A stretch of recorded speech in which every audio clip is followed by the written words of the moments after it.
Deep in the former Soviet Union, there is an exclusion zone, contaminated land that has evolved without humans for 25 years. Chernobyl. When disaster struck the nuclear power plant in 1986, almost 500,000 people were displaced. Then, in the absence of human life, wildlife filled the void. Now, forests, marshes, and fields teem with activity. But this is land that has long been locked away. The habitat is uncharted and the wildlife untested. Rumors spread about hundreds of wolves that seek haven here. Now scientists want to trade fiction for fact. They'll try to determine if mankind's disaster gave nature a second chance. Or is this forever tainted territory that could poison everything that crosses its path?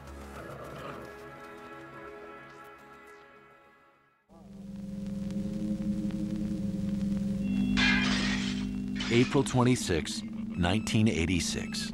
Meltdown at Block 4 of the Chernobyl nuclear power plant in the southwest of the Soviet Union. The equivalent radiation of 400 Hiroshima bombs is released. 400,000 people are forced from their homes forever. Clouds of radioactive dust drift across Europe, contamination on a continental scale.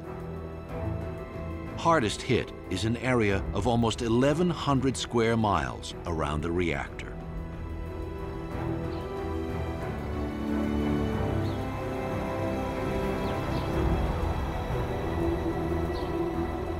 This land is declared unfit for human habitation, an exclusion zone that can only be entered by special permission through one of several checkpoints. Visitors, including scientists and camera crews, are given daily and overall time limits and must be accompanied by official guides.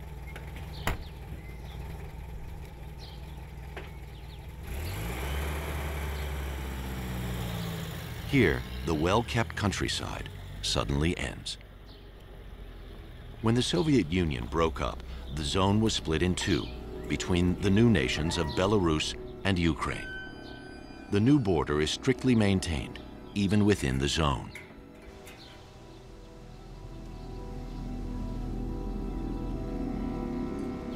Beyond the checkpoints, it's a different world. A world without humans.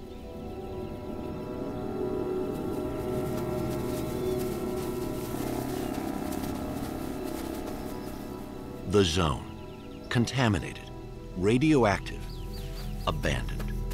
Is this a glimpse into the fate of the world after doomsday?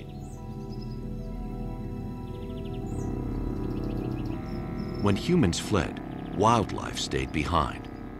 How are the survivors and the newcomers coping with the invisible blight on this land?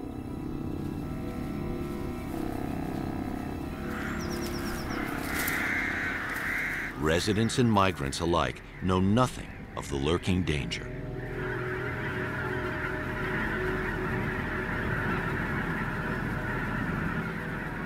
The fallout from the nuclear accident has seeped into the soil. From the soil, radioactive particles are absorbed by plants. They've accumulated in the trees and have become concentrated in the organs and bones of animals. Yet strangely, the ill-fated reactor has not created a desert, but a lush wilderness. It's even invited in the very symbol of the wild, the gray wolf.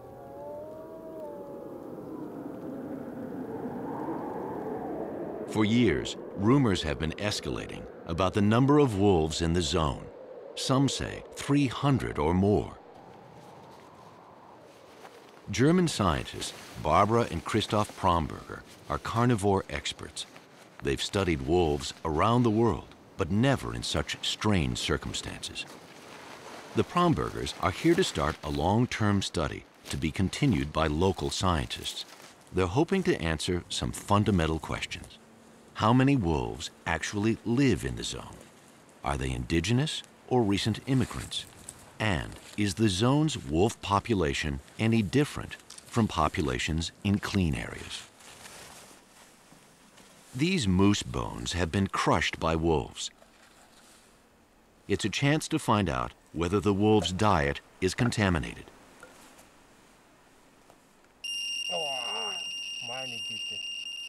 The radiation is 50 times normal.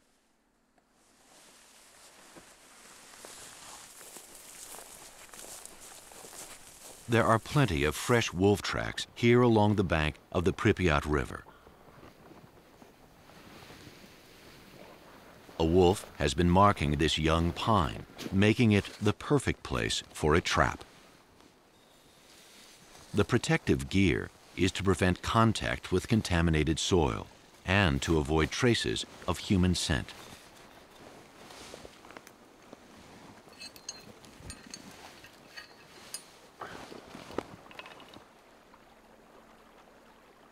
Barbara and Christoph hope to radio collar several wolves to study their movements. They bait the trap with wolf urine.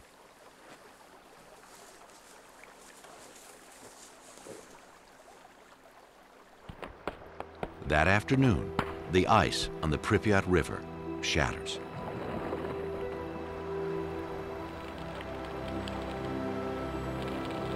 The milling ice eats away at the banks and takes along contaminated sand.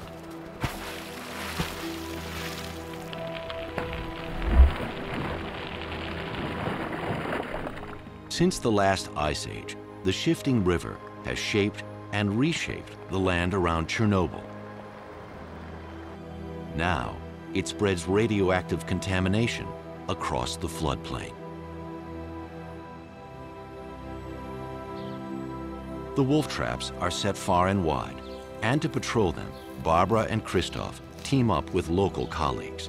They carry dosimeters that constantly monitor radioactivity, but they don't need protective gear as long as they don't dig in the soil. That was not the case in the spring of 1986. Great volumes of contaminated soil were removed and carted away.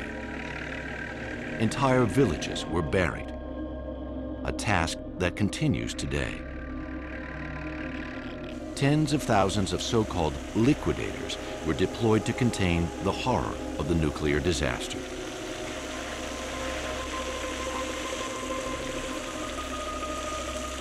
Eventually, the number of emergency workers surpassed 600,000. Some 150 village communities were relocated. The people were mostly rural workers on collective farms, farms that are now abandoned.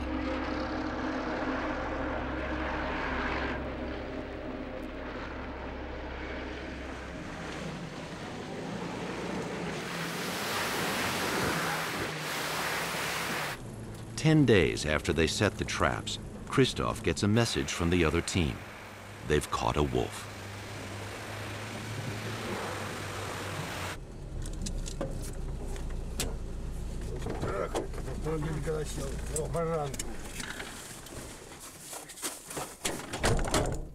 The state of the wolf population says a lot about an entire ecosystem.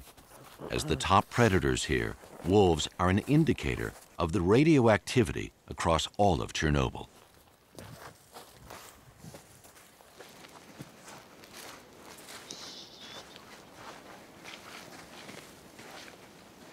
This wolf has been in the trap for a few hours.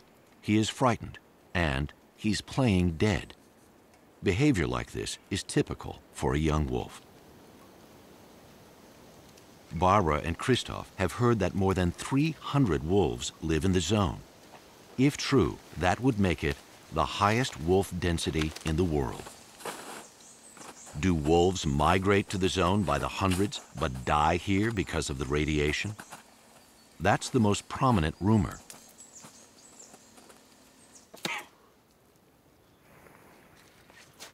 Or is the opposite true?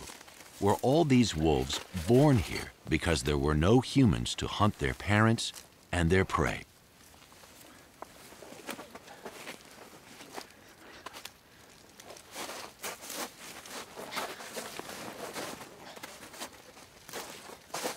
Could it be that conditions are better for the wolves here than they are outside the zone? And if their population is expanding, are the radioactive wolves seeking territories beyond Chernobyl? It's vital to know just how many wolves there are and where they go. The paw that was in the trap seems to be fine.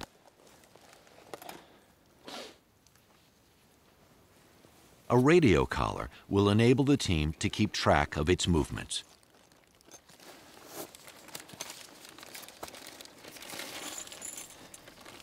Face masks matter now. The wolf's fur is almost certainly radioactive. Simple exposure to this low level is not the problem. But if Barbara and Christoph ingested any radioactive hairs, they would be poisoned. The size and state of the teeth confirm that this is a yearling, born in the very heart of the zone. Strong evidence of an indigenous population. The wolf's GPS transmitter will deliver daily pinpoint data to the local scientists who will soon take over. Barbara and Christoph called their wolf Boy, which means fight in Russian. They've successfully launched the study and wish Boy well. Wolves didn't always receive such goodwill. Before the exclusion zone existed, they were ruthlessly hunted here. Wolves have faced persecution almost everywhere they roam. Alpha females were targeted, which affected the genetic health and the age structure of the entire population. But the biggest enemy of the wolves around Chernobyl wasn't the hunt. It was the all-out assault on the wilderness back in the 1920s. The deforestation and drainage of the Pripyat marshes was a gigantic national effort, accompanied by heroic propaganda. Canals were built, thousands of miles of them.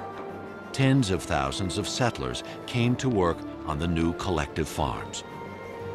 Land improvement, as it was called, was all about increasing food production for the Soviet people. From the 1920s until the nuclear disaster in 1986, this land was anything but a wilderness. It was a vital part of the Soviet Union's breadbasket.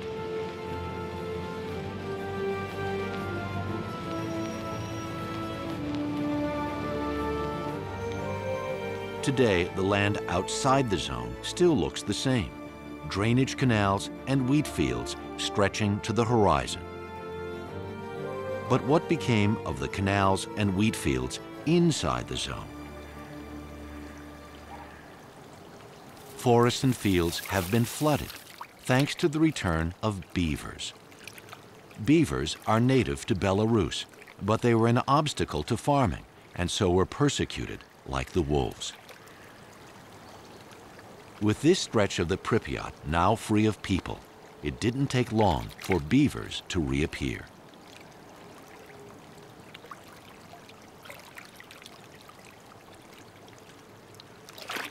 Thousands of them have been at work day and night, year after year, damming up man-made canals, undermining dikes, and restoring the marshes for amphibians, fish, shellfish, insects, otters, moose, and waterfowl.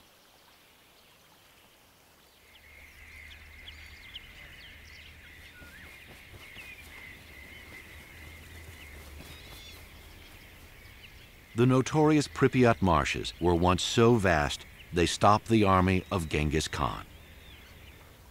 Now the swamps are back, thanks to a nuclear reactor and Europe's biggest rodent.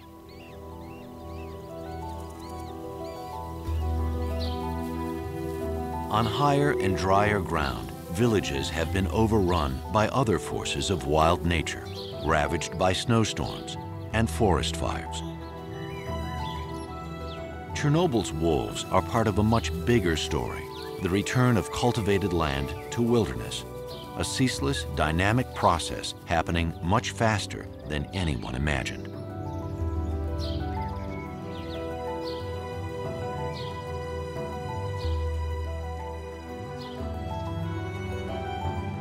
Here, aging fruit trees collapse onto roofs. Remnant orchards are harvested by wild boar, bears, and badgers. Ruins drown in waves of green. Garden flowers, once tended with care, are left to run wild.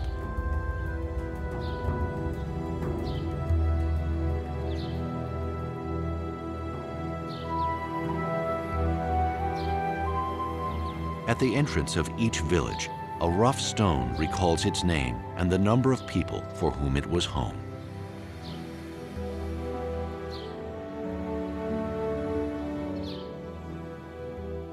Two months have passed since Barbara and Christoph left the zone. The man who's taking over the study has run a wolf monitoring program in wild woodlands outside the zone for many years. Professor Vadim Sidorovich of the National Academy of Sciences of Belarus. It's May, and he's searching for this spring's wolf litters.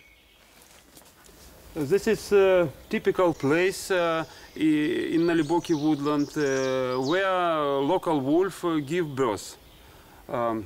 Why? First, this place is hardly accessible for people because even hard to move here. Second, it's well-sheltered habitat. It's easy for pups to escape, to hide under these uprooted trees. And third, there is enough water because a stream nearby, so even in summer drought, there is water for pups to drink. Anyone with less field experience and local knowledge than Vadim would never find a wolf den in this jungle.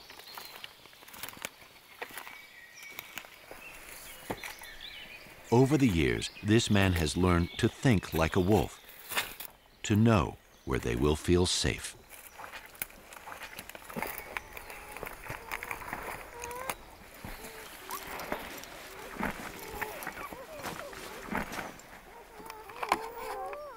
These pups are just a few hours old.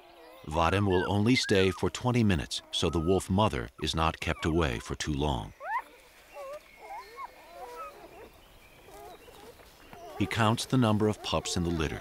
He notes the sex of each pup and checks its health.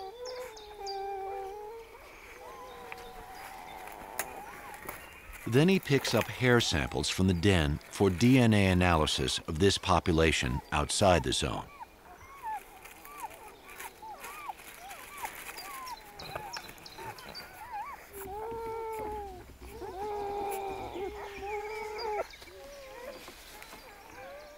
And plucks a few hairs from the pups as well.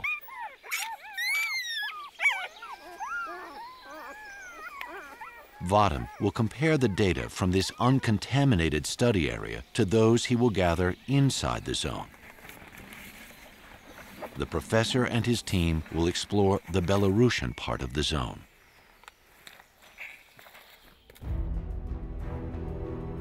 When the Soviet Union collapsed in 1991, the republics of Belarus and Ukraine declared independence, separating scientists working on either side of the border.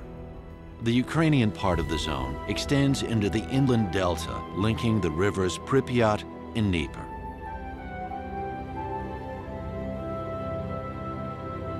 This is the site of the Chernobyl nuclear plant. In the very shadow of the reactor, Ukrainian wolf expert Marina Shkvirya has begun her own investigation of the wolves.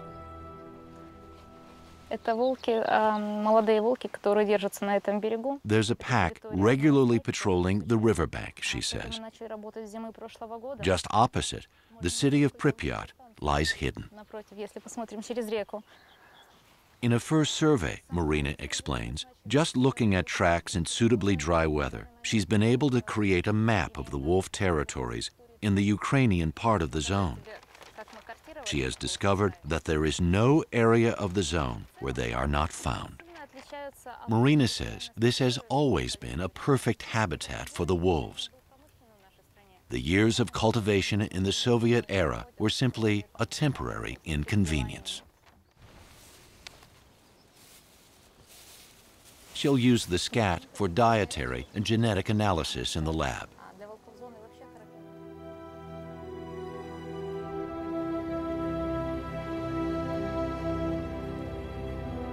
The ghost city of Pripyat was once a thriving metropolis of 58,000 people, built near the old Jewish trading port of Chernobyl.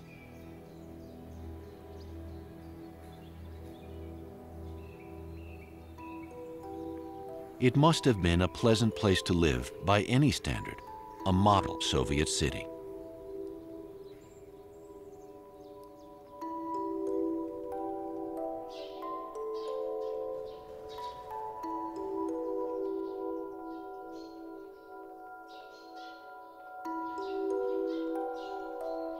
This is the central square, where rose and jasmine bushes and trees flanking the avenues grow in unbridled profusion.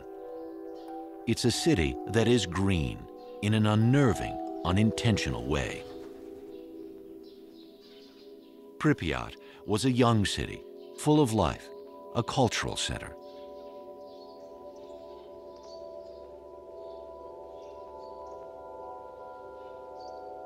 Well-educated and privileged engineers and scientists from the nuclear plant, research labs, and military installations raised their families here.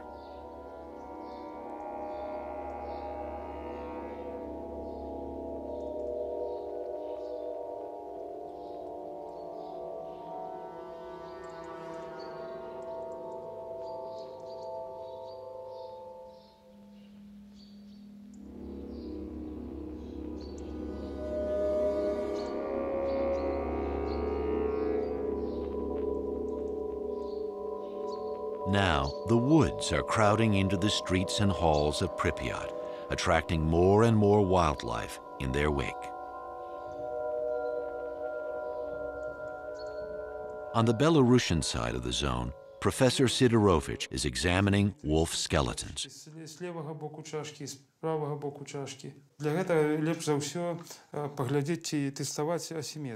With his researcher, Grigory Ivanovich, the professor compares skeletons from inside and outside the zone to detect possible defects from radiation.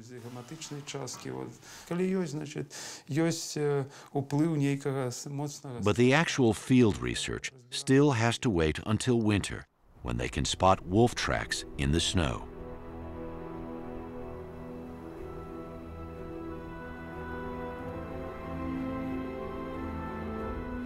Today, after a snowstorm, 2 members of the study group are preparing to do just that. Another wolf has been collared in addition to Boy, a female yearling named Lara. On the electronic map, the researchers find the wolves' most recent GPS position, the deserted village of Krasnozelye. The GPS record shows that the youngsters have spent the best part of this year together, always roaming around that village. That means they're siblings. But are they part of a pack? Fresh tracks may give the answer.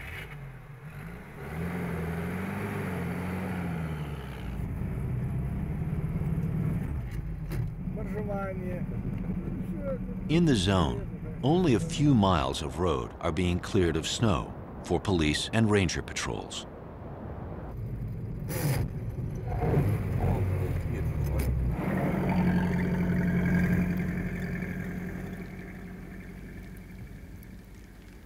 The bright side is that many animals now use these roads, so tracks and wolves are easy to see.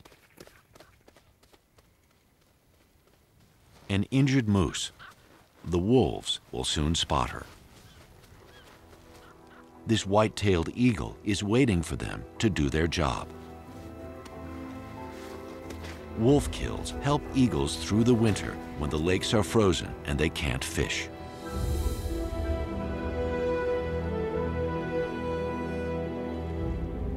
The abandoned village of Krasna Zelya with its fire tower. If Boy and Lara are part of a pack, this could be their headquarters. Tracks in the snow confirm this is the base of a big pack.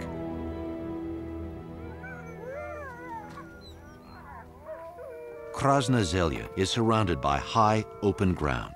The shelter it offers and nearby water make this place attractive to wolves.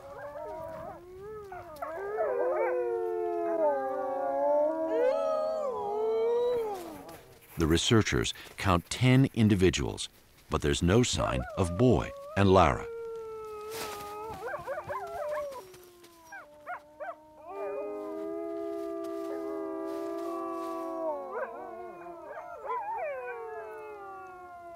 From the rooftops, the wolves scan the landscape for deer, wild boar, or the occasional bison calf.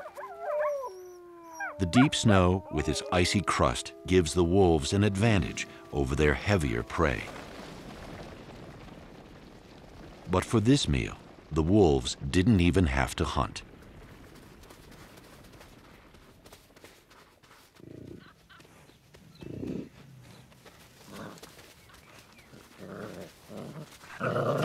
The calf has succumbed to the Russian winter.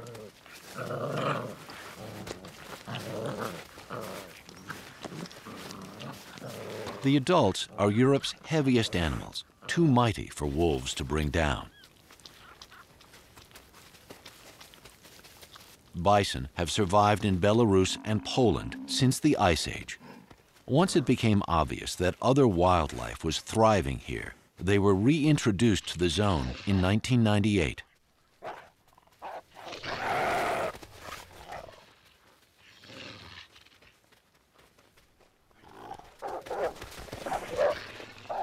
Eventually, the herd chases the wolves away from the carcass and returns to mourn their loss. This is typical bison behavior.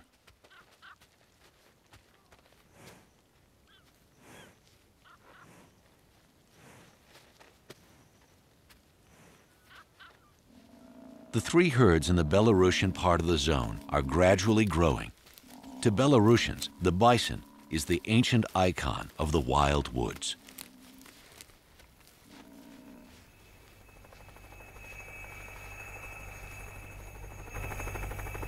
Until recently in Belarus, hunters shot wolves from helicopters. This is now banned. Vadim's colleague, Grigory Ivanovich of the wolf research team, is a zone ranger. He used to hunt wolves himself, but now flies over the zone spreading vaccination baits for wolves, foxes, and raccoon dogs to protect them against rabies.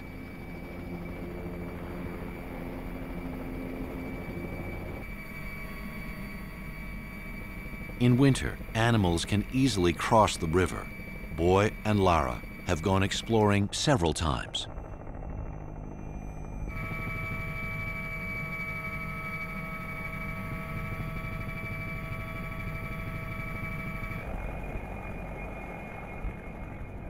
This abandoned factory attracts wildlife because it offers shelter in harsh weather. The entire area is crisscrossed with wolf tracks.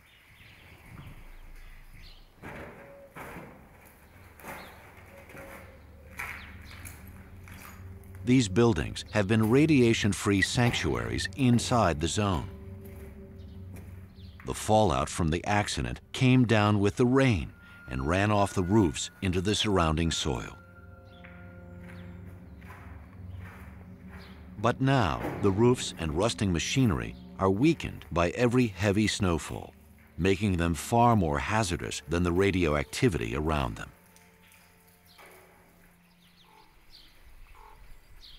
For big herbivores, winter is a desperate season. For wolves, it's just the opposite. Hunting is easy now, or even unnecessary.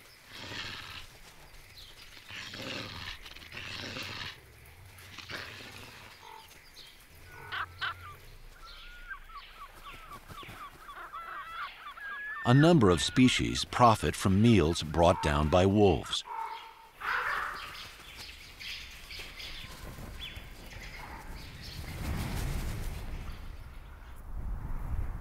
Ravens and white-tailed eagles often lead the researchers to the wolves' kills.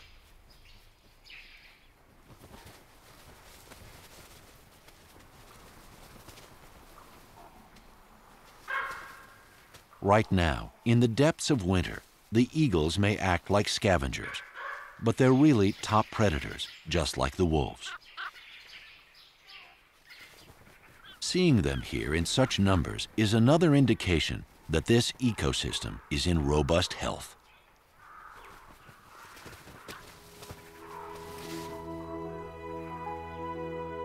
In continental climates, spring starts almost overnight. Convenient winter highways suddenly turn into impassable barriers.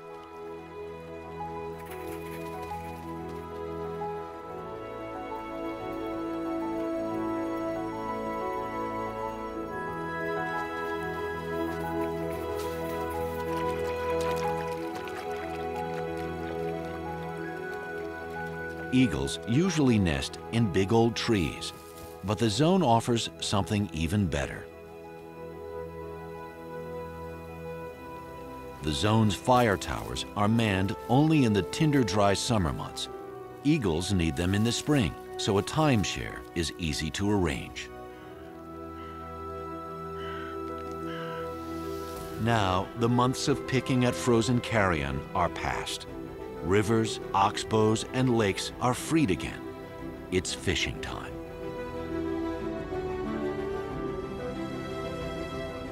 When the snow melts in the Carpathian Mountains nearly 400 miles to the southwest, the Pripyat River spreads out. In the heart of the zone, it can reach a width of almost 10 miles.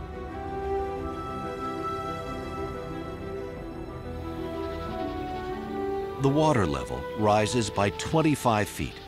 With dikes and canals all but destroyed, the Pripyat floods the abandoned fields and villages, accelerating the land's return to wilderness.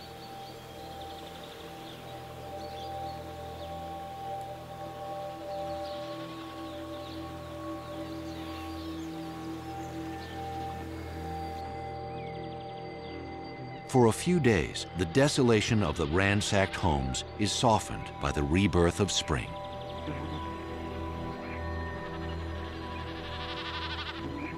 Blossoming orchards are a legacy of Chernobyl's happier days. The fruit trees are a sweet temptation for wildlife. In the autumn, many animals will come for a treat.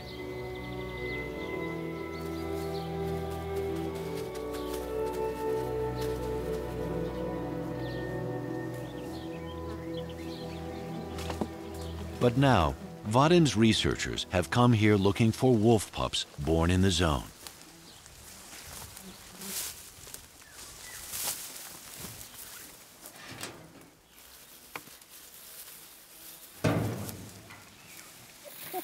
These pups are about 3 weeks old.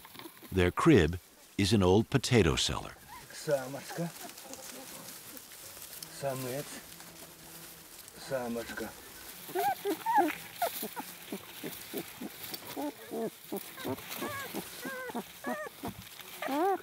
Grigori has found 3 litters, final proof that there is an indigenous population thriving in the very heart of the zone. Scientists, rangers, and guards are only given a limited time in the zone to keep total radiation exposure down to a safe level.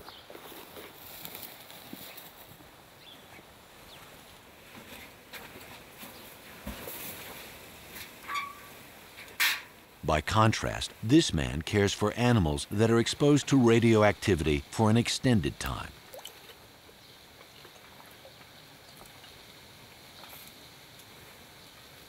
White rats are often stand-ins for humans in potentially dangerous experiments.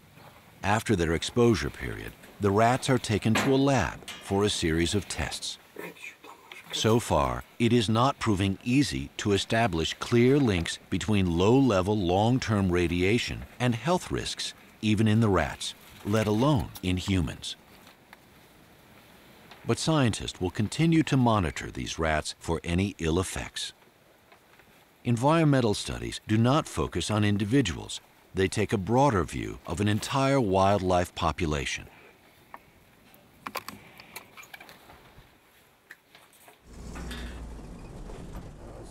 One important study of the effects of a radioactive environment on wildlife is being conducted in a highly contaminated area close to the reactor.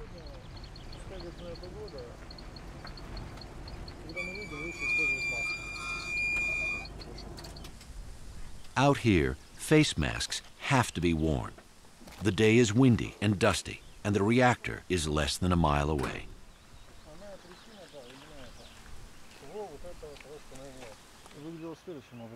The wind direction at the time of the explosion and the fire is clearly marked on the fallout map.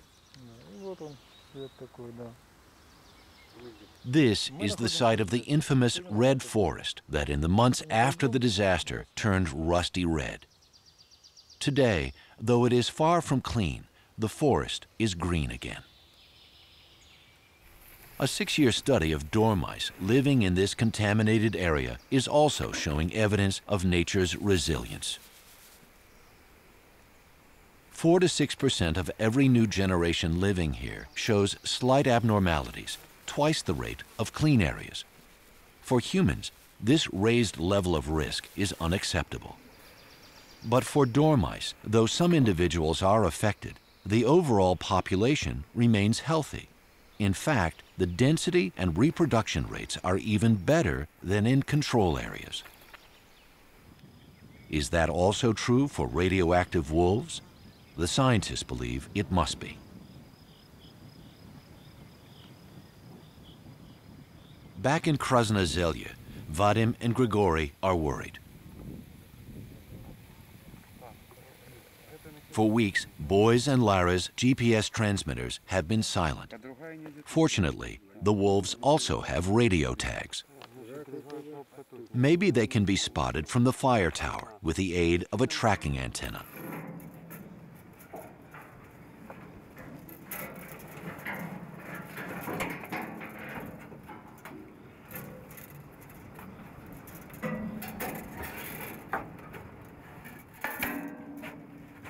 But the landscape is almost deserted. No sign of Boy or Lara. They just get a brief glimpse of an unidentified wolf in the distance.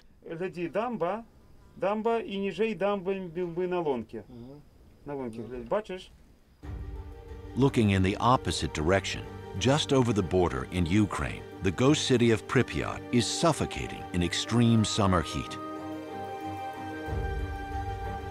With temperatures of 113 degrees at high noon, even the streets of a living city would be empty. But ornithologist Sergei Domashevsky is undeterred.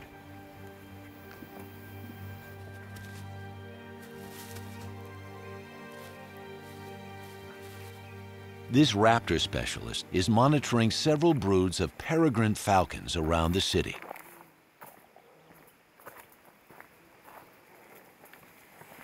If raptors are doing well, the populations of their prey must be fine too.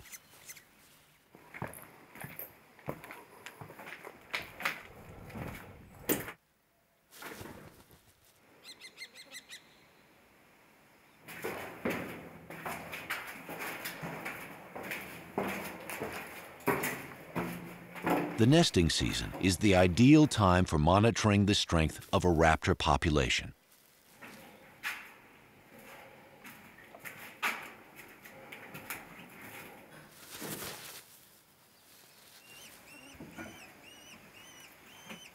Sergei is interested in the size and development of falcon broods and in their survival rate.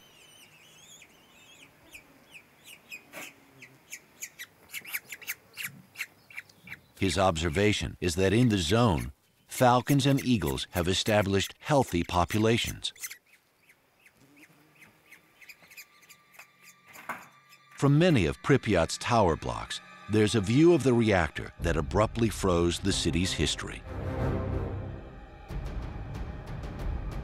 Chernobyl's man-made cooling pond is highly contaminated. A long, narrow causeway links the shore to a small island. Giant catfish, 8 feet long and more, thrive here. They're too big to be hunted, even by these huge white-tailed eagles. The stunning size of the pond's catfish and carp has nothing to do with radioactivity, but rather with their age. The fish keep growing all their lives. Catfish can live for almost a century. Since the meltdown, these survivors have lived undisturbed in the shadow of the reactor. Out on the small island, in the middle of the pond, white-tailed eagles come to eat their prey. These Amur carp look to have weighed 30 to 40 pounds. The eagles must have dragged them ashore. Their talon marks convey the power of these birds. The researchers want to check how contaminated the fish bones are.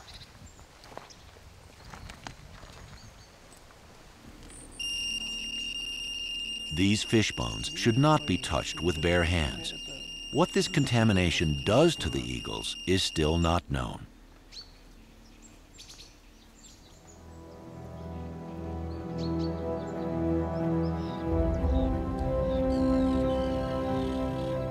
Sunrise over the old Chernobyl river port. The accident left many ships stranded. Only a few hulks remain. From here, the researchers take a trip down the Pripyat, through the inland delta, to its confluence with the river Dnieper.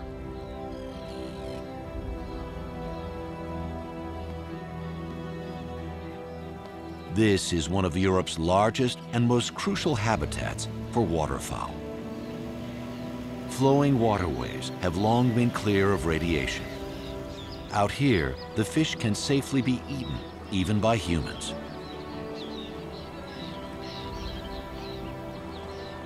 Countless wooded and sandy islands offer ideal breeding places for birds.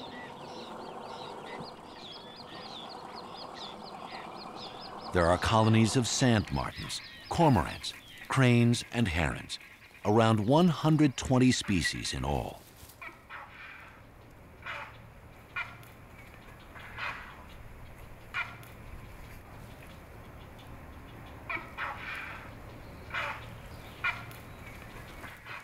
One bird in particular has been attracted to the zone, the black stork, with its marked preference for deserted landscapes without human disturbance. As sacred places, cemeteries harbor the last remnants of Ukraine's primeval oaks, trees big enough to support a stork nest weighing a ton. On one official day each year, friends and relatives come to visit the dead. The rest of the year belongs to the storks.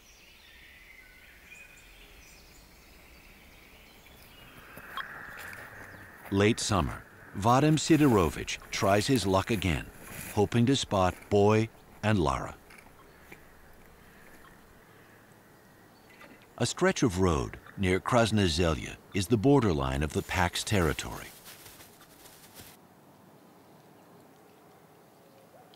The road is always dotted by fresh scat marks, especially this bridge over an old drainage canal. Vadim has picked up Boy's signal from 2 positions. He must be nearby, somewhere down this road.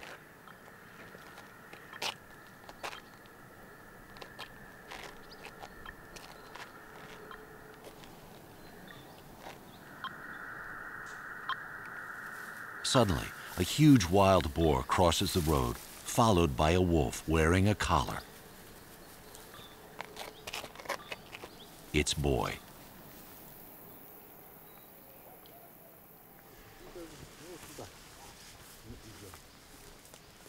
On his wolf patrols, Grigory noticed a strange change in the landscape, and he wants to consult Vadim.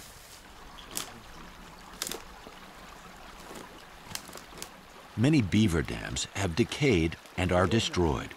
In some areas, the water level is sinking, and Grigory suspects that wolves are involved.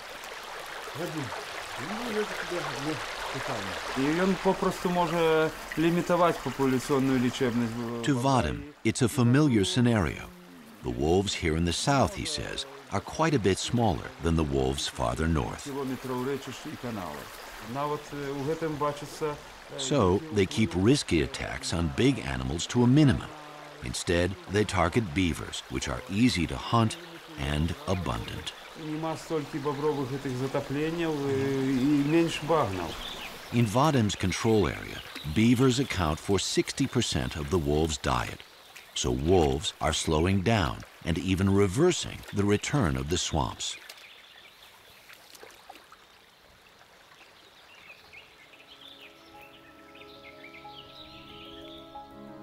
Since the last ice age, this land was roamed not only by big hooved animals like moose, deer, and bison, but also by wild horses.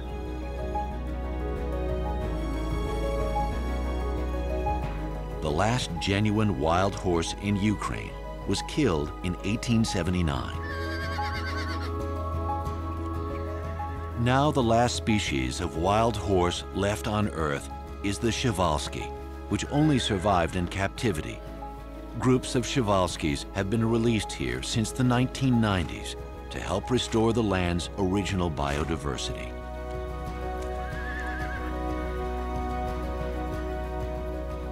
At the rate they have been reproducing, there should be about 200 individuals, but Ukrainian poachers have left just 60.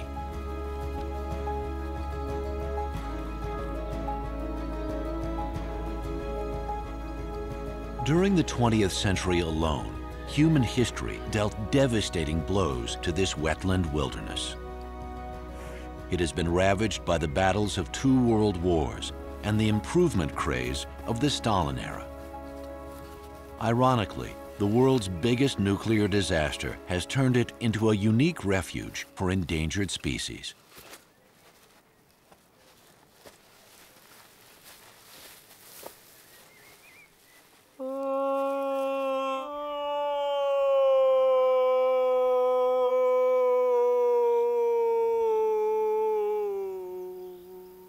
Each September, Professor Vadim Sidorovich is out in the field to call the young wolves. It's a way to see each litter and estimate their survival rate.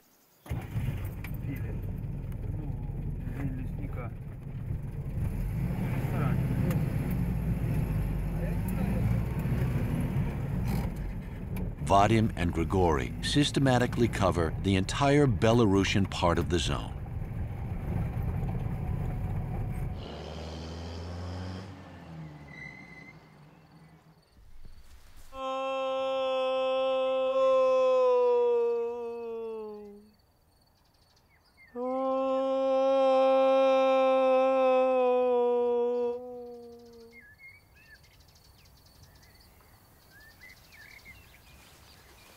Wolves have been Vadim's life. He has worked and lived with them for decades. He speaks their language.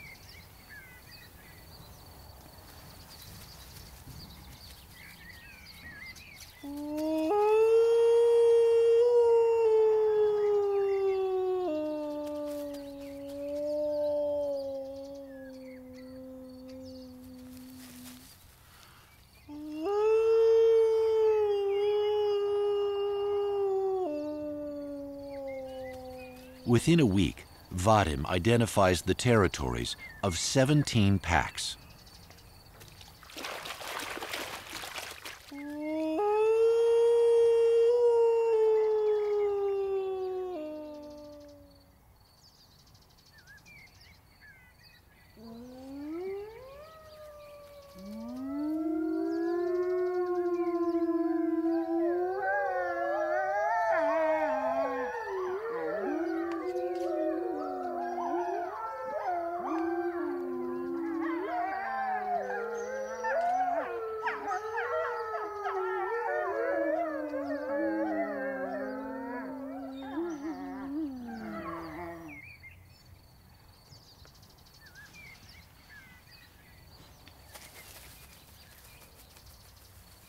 From this information, I mean abundance of wolf track on local road, I could assume that there are not so many wolves as it had been claimed by locals, 300 individuals or more.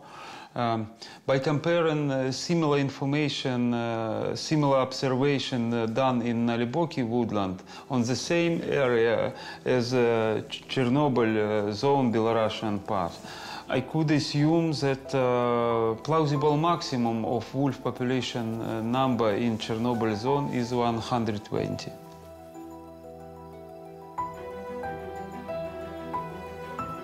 So, 25 years after the Chernobyl accident, the wolf population in the zone appears to be the same as in a clean reference area. No more, no less.